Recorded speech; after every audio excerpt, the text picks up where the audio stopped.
Namaskaram. So let's start with the third session on GST introduction. I hope आप लोगों ने first session देखे होंगे एंड ये जो एक्टिंग कर रहा है नोटबुक में एज अ न्यूज़ रिपोर्टर लिखने की वैसा नोटबुक नहीं लाना है, प्रॉपर बाकायदा एक जीएसटी का नोटबुक ले लो 200 पेजेस का, okay, and keep it in the classroom if you tend to forget your notebook, because जो मैं बता रहा हूँ आप लोगों को याद नहीं रहेगा बाय डिफ़ॉल्ट। क्या होगा? याद नहीं रहेगा। तो याद रहने के लिए 5 बार रिवीजन करना पड़ता है, 5 times रिवीजन। तो please understand that and make sure that at least you are writing the main important points during the lectures, after the lectures. तो कभी कभी मैं लेक्चर में थोड़ा स्पीड अप कर लेता हूँ तो you may not be able to write it down. Lecture पूरा का पूरा यूट्यूब पे जा रहा है, अगर आपको लेक्चर रिविजिट करना है तो लेक्चर कर सकते हो, या तो आपको पता है मॉड्यूल में से मैं पढ़ा रहा हूँ तो मॉड्यूल का वो पॉइंट जाके ओपन करने का, and then you have to make a note of few important item that I discuss. ठीक है ना? ये सिलेबस वाइज नहीं पढ़ा रहा हूँ मैं, जीएसटी का रियल इंट्रोडक्शन दे रहा हूँ आपको, या रियल जो जीएसटी है विथ सिलेबस। तो सिलेबस तो पढ़ा ही रहा हूँ, प्लस जो मार्केट में हो रहा है आज आपको पता होना चाहिए, जो प्रैक्टिकल नॉलेज होना चाहिए जीएसटी का, वो सब भी मैं आपको बता रहा हूँ। तो please try to practise and wherever you feel कि सर ये मुझे नहीं समझा या I want more clarification on that, you have 2 options. एक तो आपके लिए व्हाट्सएप ग्रुप क्रिएट किया गया है, you join the WhatsApp group, put a query on WhatsApp group, और you put query on the live YouTube live जहाँ पे होगा। I have requested my team member to see the queries, and जैसे कल एक क्वेरी आया था कि सर जनवरी 25 और मई 25 इन 2 एग्ज़ाम्स में बहुत ज़्यादा अमेंडमेंट्स है क्या? तो आई डोंट नो बहुत ज़्यादा मतलब क्या होता है, बट बहुत ज़्यादा अगर आपको ऐसा लग रहा है कि नहीं बहुत ज़्यादा आपको पूरा मॉड्यूल फिर से पढ़ना पड़ेगा, तो not needed actually. Exam oriented में अगर बात करो तो हार्डली 5 to 10% चीज़ें चेंजेस हुई रहेंगी। तो जो मेन पॉइंट हाईलाइट होते हैं, तो मॉड्यूल क्या करता है आपको पता ही है, whenever there is an amendment module highlights it, या अलग से एक स्टैट्यूटरी अपडेट करके एक डॉक्यूमेंट आता है, तो you read that document, I hope you will understand it. तो बाकी हम जो लेक्चर्स ले रहे हैं that is not for particular this exam और दैट एग्ज़ाम और दिस लेवल और that level, we are just talking about GST. ठीक है ना? जीएसटी कहाँ से शुरू होता है, जीएसटी में लिखा क्या है, जीएसटी कहाँ पे एंड होगा, जीएसटी में केसेस कैसे ओपन होंगे, जीएसटी का अकाउंटिंग कैसे होता है। We are going to talk everything about GST in EPAC, क्योंकि ईपैक मतलब elite practical accounts compliance and taxation. तो हमें थ्योरी को प्रैक्टिकल के साथ मर्ज करना ही पड़ेगा। तो if you are watching this lecture purely from exam perspective, then I feel this may not be the right platform. ठीक है ना? क्योंकि फिर आपको थोड़ा एक्स्ट्रा नॉलेज मिलेगा, and I don't know whether extra knowledge is really needed for exam और not. मैं एग्जाम ओरिएंटेड नहीं पढ़ा रहा, I wanted to be very much clear in the beginning. I am teaching GST. If you are interested in learning GST as a whole, then continue watching this particular series. अगर आपको वो shortcut ढूंढने आए हो, क्या sir shortcut में बता देंगे एग्जाम में क्या आने वाला है और मैं पास हो जाऊंगा, then this is not a lecture for you. Okay, तो शॉर्टकट के लिए बहुत सारे लेक्चर्स ऑलरेडी यूट्यूब पे है। 5 घंटे का महा मैराथन, 11 घंटे का मैराथन, 3 घंटे का मैराथन, 1 घंटे का सुपर रिवीजन, ऐसे बहुत सारे लेक्चर होते हैं। Even I can create that, but not now. I am teaching this to the people who are actually working in the offices. तो जीएसटी के ऊपर जो काम कर रहे हैं उनके लिए ये लेक्चर है। This is meant for chartered accountant, this is meant for cost accountant, this is meant for company secretary, this is meant for accountants across India जिन्होंने 10-10, 15-15, 20-20 साल का एक्सपीरियंस है। This is meant for everyone. This is in fact meant for GST officers. This is meant for anyone who wanted to learn GST in the most practical way. Obviously, I cannot leave theory and teach practical. तो मैं आपको theory पढ़ा रहा हूँ, एक बार theory समझ जाओगे, ये सारे टर्म समझ जाओगे, तो then we will talk about practical and practical. अब सवाल पूछो, सवाल के जवाब मिलते जाएंगे आपको, दैट इज प्रैक्टिकल। तो मेरे बच्चे मुझसे बात करते हैं कभी कभी ड्यूरिंग द लेक्चर, कभी आफ्टर द लेक्चर, कि सर ये कैसे होगा, वो कैसे होगा, फ्रॉड कैसे होता है। कल बंदा पूछ रहा था, मुझे पता नहीं क्यों पूछ रहा था, इसको ज़्यादा डिटेल में बता मत, ठीक है ना? ये पूछा था सर फ्रॉड कैसे होता है। Now I don't know what is the intent behind asking this particular question कि फ्रॉड कैसे होता है, बहुत डिटेल में पूछ रहा था। तो मैंने बहुत ज़्यादा डिटेल में नहीं बताया, कभी कभी सारी चीज़ें डिटेल में नहीं बतानी होती, क्या पता फ्रॉड करने के लिए पूछ रहा है कि फ्रॉड पकड़ने के लिए पूछ रहा है। तो अगर इंटेंट क्लियर हो जाएगा उसका, तो डिस्कशन हम कर सकते हैं। सो तो हमने जीएसटी के कॉन्सेप्ट्स के बारे में कुछ पढ़ना चालू किया. There is something called classification of goods and services. GST 2017 में आया. यू ऑल नो जुलाई 2017 में जीएसटी आया. उसके पहले लॉ अलग अलग थे. गुड्स का लॉ अलग था, सर्विस का लॉ अलग था. गुड्स का जो सेल्स टैक्स था या वैट जिसको हम बोलते थे वो स्टेट ओरिएंटेड था और सर्विस टैक्स जो था वो सेंट्रल ओरिएंटेड था. And that's the reason goods के क्रेडिट सेंट्रल वालों को नहीं मिलते थे, सेंट्रल का क्रेडिट गुड्स वालों को नहीं मिलते थे. मतलब सर्विस टैक्स वालों को गुड्स का क्रेडिट नहीं और वैट वालों को सर्विस का क्रेडिट नहीं. ऐसा एक बहुत बड़ा प्रॉब्लम हुआ करता था क्योंकि गुड्स का लॉ अलग था और सर्विस का लॉ अलग था. And then there are many organisation जिनका गुड्स एंड सर्विस कंबाइन होता था, उनको दोनों रजिस्ट्रेशन लेने पड़ते थे. जैसे रेस्टोरेंट में आपको गुड्स भी मिलता है और सर्विस भी मिलता है, ठीक है ना. कार मैकेनिक आपको गुड्स भी देता है और सर्विस भी देता है. अब वो क्या होने वाला था, उनको दोनों रजिस्ट्रेशन लेने पड़ते. तो ड्वेल रजिस्ट्रेशन आप समझ रहे हो ना. अभी आप एक क्लाइंट से एक टाइम चार्ज करते हो जीएसटी भरने का. अगर लॉ दोनों रॉ में रजिस्टर्ड होता तो महावैट में भी रजिस्टर्ड और सर्विस टैक्स में भी रजिस्टर्ड, तो वैट का रिटर्न भरने का पैसा अलग, सर्विस टैक्स का रिटर्न भरने का पैसा अलग, वैट का पेमेंट अलग, सर्विस टैक्स का पेमेंट अलग, वैट का ड्यू डेट अलग, सर्विस टैक्स का ड्यू डेट अलग, और वैट 28 राज्यों का 29 स्टेट्स का वैट अलग अलग, उसके डेट अलग अलग, उसके फॉर्म्स अलग अलग, उसके ड्यू डेट अलग, उसका वेबसाइट अलग. अरे कितना याद रखोगे भाई. अभी कौन से भी स्टेट में बिजनेस करो, गुड्स का करो या सर्विसेज का करो, एक ही पोर्टल है, एक ही पोर्टल पे जाना है और उधर ही जीएसटी भरना है. तो पहले हम स्टेट स्पेसिफिक कंसल्टेंट हुआ करते थे. क्या हुआ करते थे. अगर आपने महाराष्ट्र में सीखा है जीएसटी वाया, मतलब उस टाइम का इनडायरेक्ट जो टैक्स था, आप खाली महाराष्ट्र में काम कर सकते हो. आप गुजरात के क्लाइंट का काम नहीं कर सकते थे, आप चेन्नई के क्लाइंट का काम नहीं कर सकते क्योंकि वहाँ का लॉ ही अलग.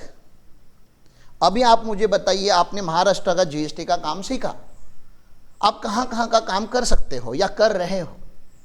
क्या आप दिल्ली का क्लाइंट हैंडल कर सकते हो? क्या आप चेन्नई का क्लाइंट हैंडल कर सकते हो? क्या आप गुजरात का क्लाइंट हैंडल कर सकते हो? हाँ सर. क्यों? हर स्टेट में सेम ही है. पोर्टल अलग है क्या? भले सीजीएसटी एचजीएसटी एक्ट अलग है लेकिन पोर्टल तो सेम ही है. तो ये सेम होने के कारण हमें बहुत ज़्यादा एडवांटेज मिला.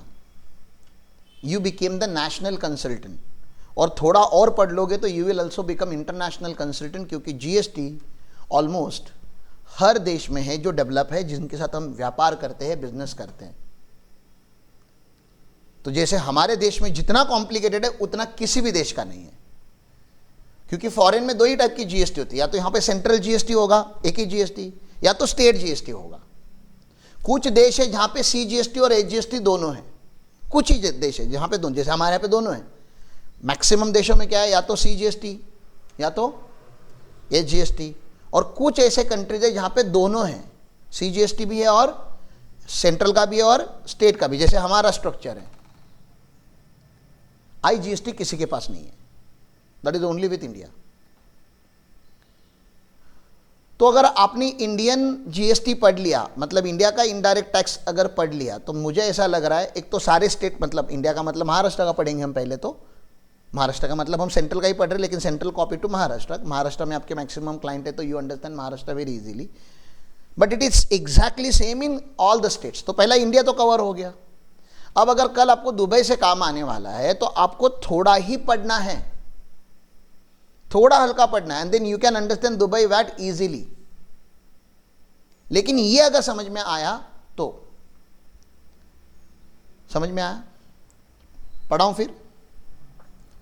अब हम बात क्या कर रहे हैं कि सर जीएसटी या तो गुड्स के ऊपर लगता है या तो सर्विस के ऊपर. अगले चैप्टर में हम उसका डेफिनेशन पढ़ेंगे. अभी हमने लॉ नहीं चालू किया, अभी हम इंट्रोडक्टरी में हैं.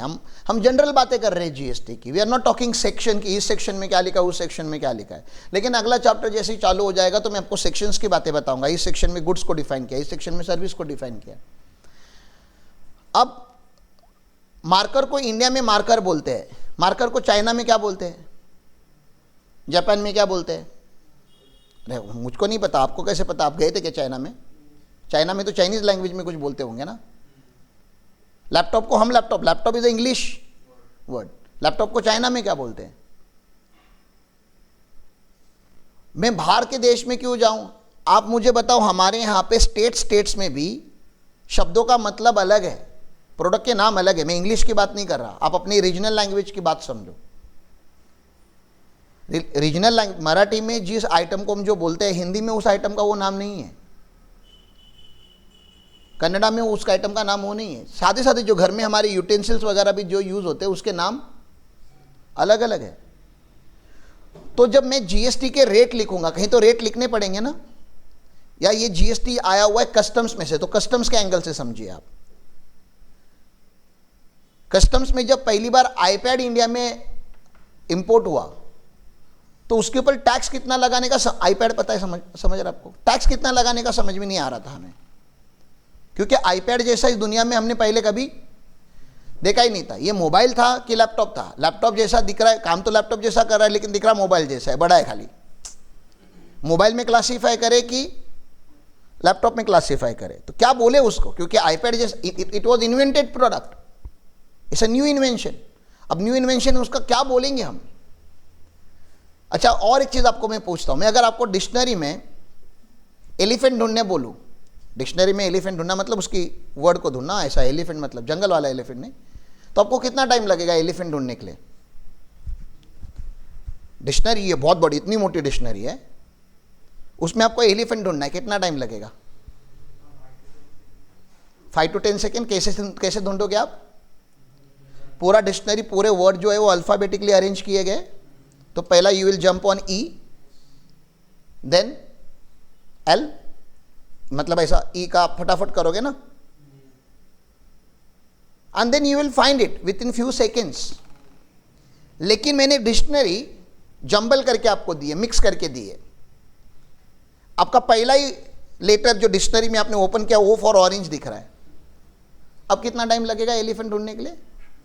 अभी अल्फाबेटिकली अरेंज नहीं है और इतनी मोटी डिक्शनरी है, शायद फर्स्ट पेज पे भी एलिफेंट हो सकता है, 50th पेज पे भी हो सकता है, 200 पेज पे भी हो सकता है, 2000 वाले पेज पे भी हो सकता है।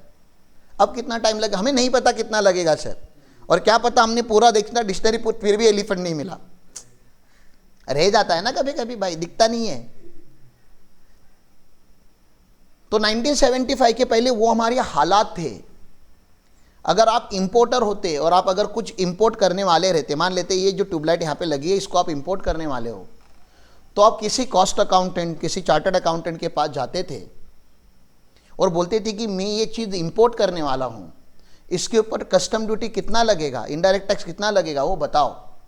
वो चार्टर्ड अकाउंटेंट बोलता था सर 1 महीना लगेगा ढूंढने के लिए और इसकी इतनी इतनी फ़ी होगी आपको ये बताने के लिए कि कितना लगेगा, क्योंकि कोई अरेंजमेंट नहीं था।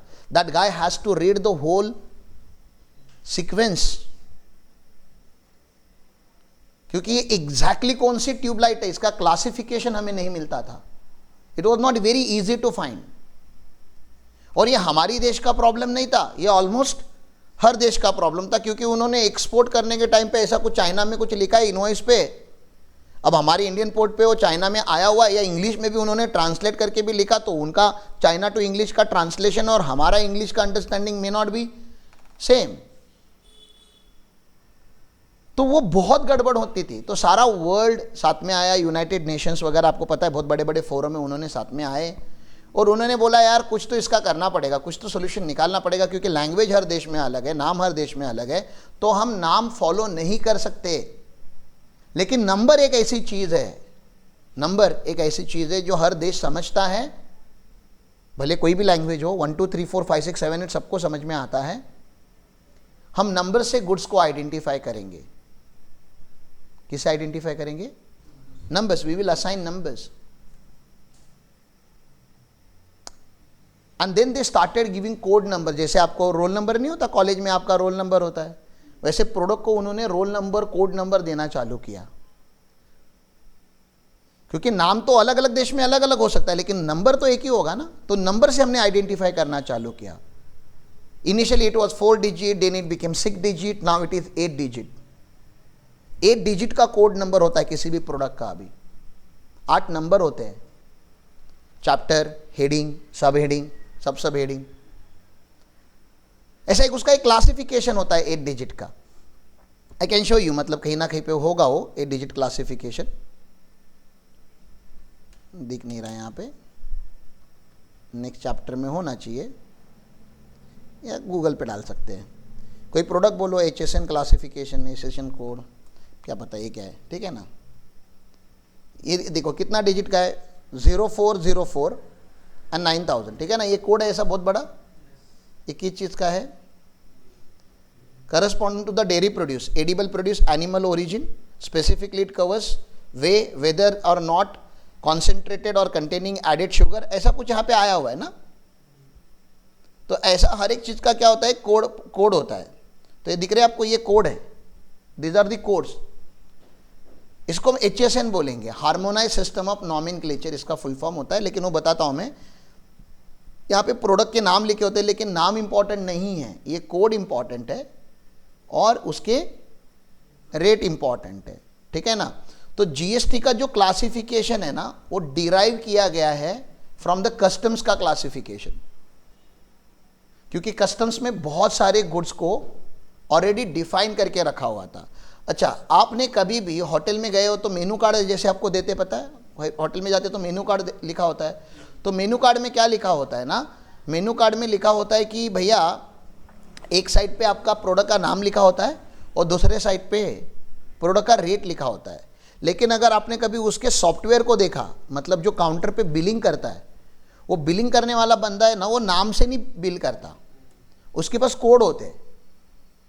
तो उसने इडली को 25 नंबर दे के रखा हुआ है, तो आपने इडली ऑर्डर किया तो वो 25 मारेगा, उसका इडली प्रिंट हो जाएगा। आप समझ रहे हो मैं क्या बता रहा हूँ। तो वो बिलिंग सॉफ्टवेयर जो होता है वो नंबरिंग करता है, लेकिन वो 2 डिजिट होता है यूजुअली, क्योंकि होटल में एक मेनू 100 के आसपास होते हैं, उससे ज़्यादा तो मेनू नहीं होते। छोटे मोटे रेस्टोरेंट की बात मैं कर रहा हूँ, वो ज़्यादा होते होंगे तो 3 डिजिट हो जाएगा।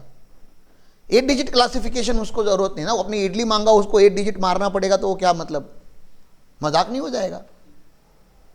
लेकिन इंटरनेशनली आप सोचिए ना कि कितना ज़रूरत होता होगा कि कितने सारे गुड्स हैं हमारे आजू बाजू में, सबका कोड होना चाहिए। तो अभी अगर मैं आपको टी पाउडर के ऊपर, टी पाउडर के ऊपर अगर मैं पूछूं कि मुझे GST का रेट ढूंढ के दीजिए, एंड जस्ट इमेजिन कि आपके पास कंप्यूटर नहीं है, कंप्यूटर है तो आप कंप्यूटर पे डाल दोगे, लेकिन इमेजिन कीजिए 2 मिनट के लिए कि आपके पास कोई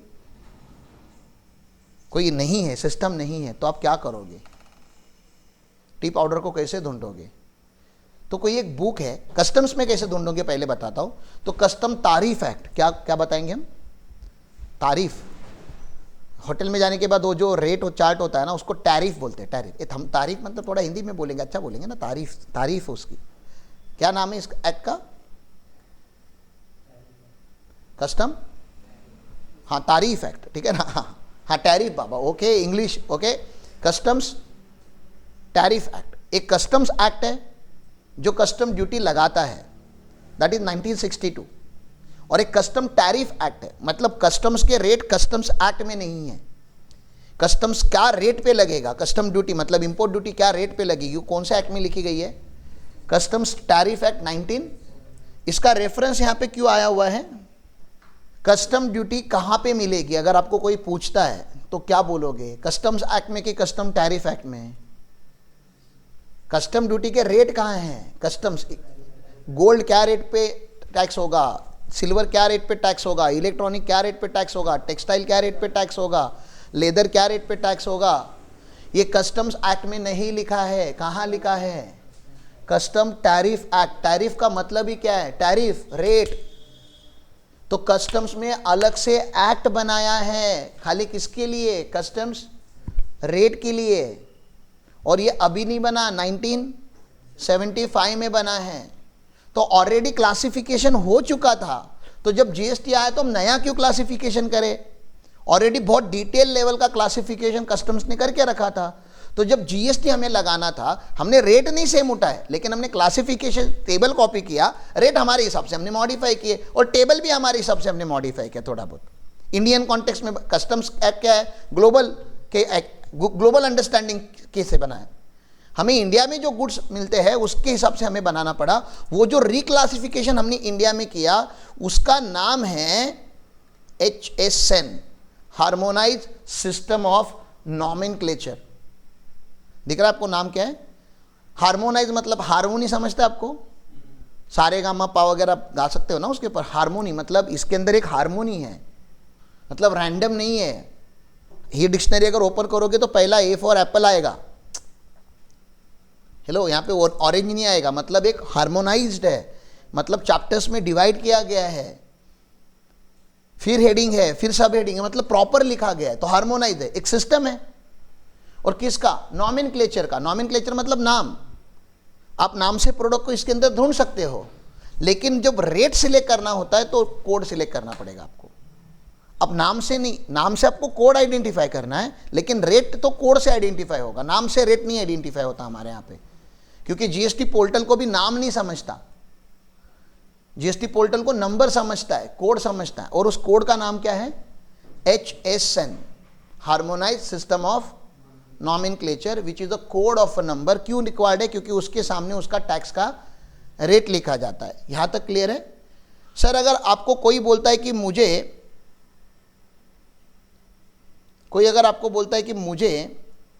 HSN का रेट जानना है, तो आप गूगल करके नहीं बता सकते। जैसे मैंने अभी 2 मिनट पहले गूगल किया, गूगल तो गलत भी बता सकता है। गूगल पे किसी ने कोई आर्टिकल लिखा, उसमें गलत HSN डाल दिया, तो गूगल तो वही रिफ्लेक्ट करेगा। हाँ, 99% ऐसा नहीं होता, लेकिन 1% चांस है ना। तो आपको अगर किसी क्लाइंट को बताना है कि सर मेरी HSN क्या है, ठीक है ना, तो HSN कोड फाइंडर वगैरह बहुत सारे आए हैं, लेकिन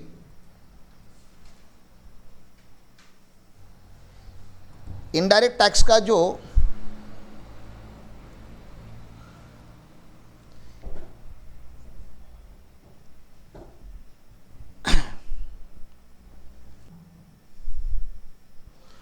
ये जो ऑफिशियल आपका जो वेबसाइट है वो कौन है? Central board of indirect taxes and custom, ठीक है ना। ये मिनिस्ट्री ऑफ फाइनेंस का डिपार्टमेंट ऑफ, मैं गूगल की बात नहीं कर रहा ना अब ये कौन सा डिपार्टमेंट है ना, इनडायरेक्ट टैक्स का बोर्ड है। तो इस बोर्ड ने जो रेट लिखे हैं वो रेट फाइनल रेट माने जा सकते हैं। क्लियर है?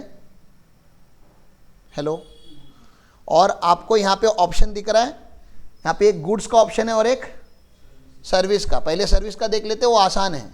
अच्छा, सर्विस को हम HSN नहीं बोलते, सर्विस को हम सर्विस अकाउंट कोड बोलते हैं, SAC बोलते हैं। सर्विस को क्या बोलते हैं?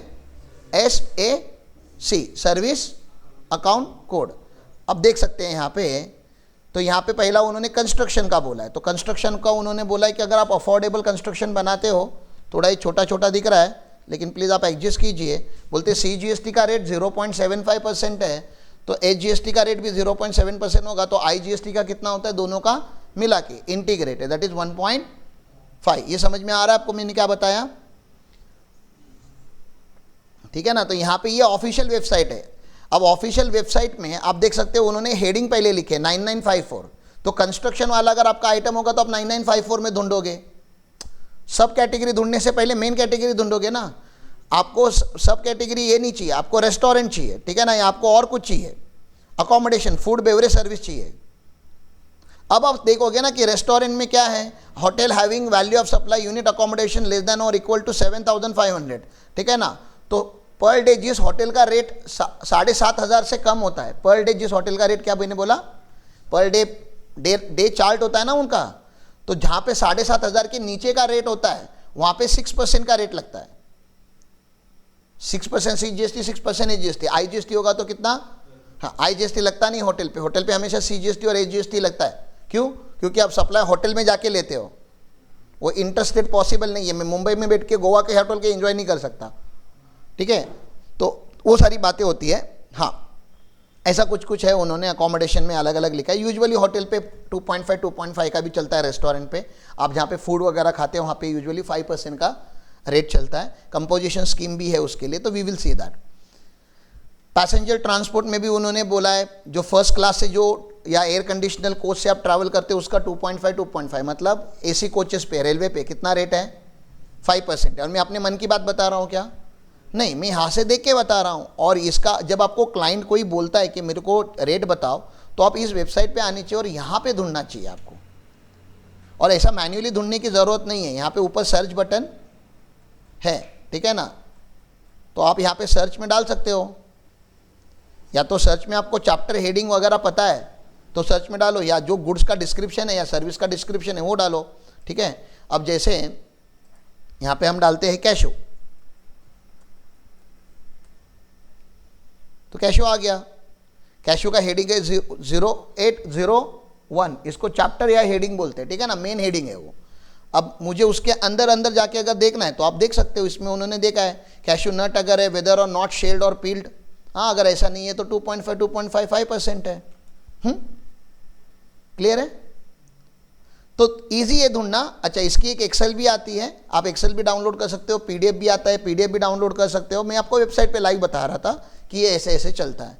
तो this is how you can identify HSN। बाकी आपको दुनिया भर के गूगल पे तो जो सर्च ऑप्शन मिलते हैं वो तो कर ही सकते हो आप। बाकी सॉफ्टवेयर वगैरह में भी बहुत सारे ऑप्शन अभी आपको मिलते हैं, GST पोर्टल पे भी आपको वो ऑप्शन मिलेगा। लेकिन HSN is one of the very important thing from filing of GST returns, ठीक है ना, या ई इनवॉइसिंग में आपको HSN तो ऐसे भी इंपॉर्टेंट है। आगे जाके आपको पता चलेगा मिनिमम 6 डिजिट तक का आपको नॉलेज होना चाहिए, क्योंकि पहले 6 डिजिट जो होते हैं ना वो आइडेंटिफाई कर देते हैं रेट को।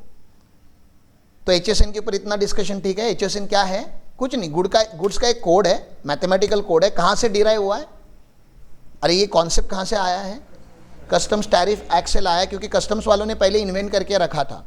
तो GST तो 2017 में आया, तो उन्होंने उनका कॉपी किया, लेकिन रेट कॉपी नहीं किए। कस्टम्स के रेट अलग है और GST के रेट अलग है। रेट हमने हमारे हिसाब से रखे, हमने थोड़ा बहुत मॉडिफिकेशन भी किया जो हमें ठीक लगा, ठीक है। गुड्स की सर्विस को क्या बोलते हैं? गुड्स के नंबर को क्या बोलते हैं हम? गुड्स के यूनिक नंबर को क्या बोलते हैं? सॉरी, गुड्स के यूनिक नंबर को HSN बोलते हैं। और सर्विस के यूनिक नंबर को क्या बोला जाता है? SAC, services accounting code. यहाँ तक क्लियर है? तो गुड्स अभी अलग अलग लॉ है कि एक ही लॉ है? लॉ एक ही है, लेकिन गुड्स को हम HSN बोलते हैं और सर्विस को SAC बोलते हैं। लॉ एक ही है, लेकिन मैं आपको शायद पहले या दूसरे चैप्टर तक ही बोलूँगा, लॉ में गुड्स एंड सर्विस एक ही है, एक ही है, एक ही है। हमें थर्ड चैप्टर से बोलना पड़ेगा, GST का गुड्स का लॉ अलग है और GST का सर्विस का लॉ अलग है। तो वैसे तो लॉ एक ही है, लेकिन आगे जाके एप्लीकेशन अलग अलग है। हमें पता होता है कि हम सर्विस इंडस्ट्री में है कि हम गुड्स इंडस्ट्री में है, and that is very much needed through out the law. भले लॉ का नाम सेम है, गुड्स एंड सर्विस टैक्स, लेकिन हमें पता होना चाहिए whether we are in a goods industry और whether we are in a, क्योंकि उसके हिसाब से लॉ बदलता है। This is one of the example कि गुड्स का HSN होता है और सर्विस का SAC होता है। ओके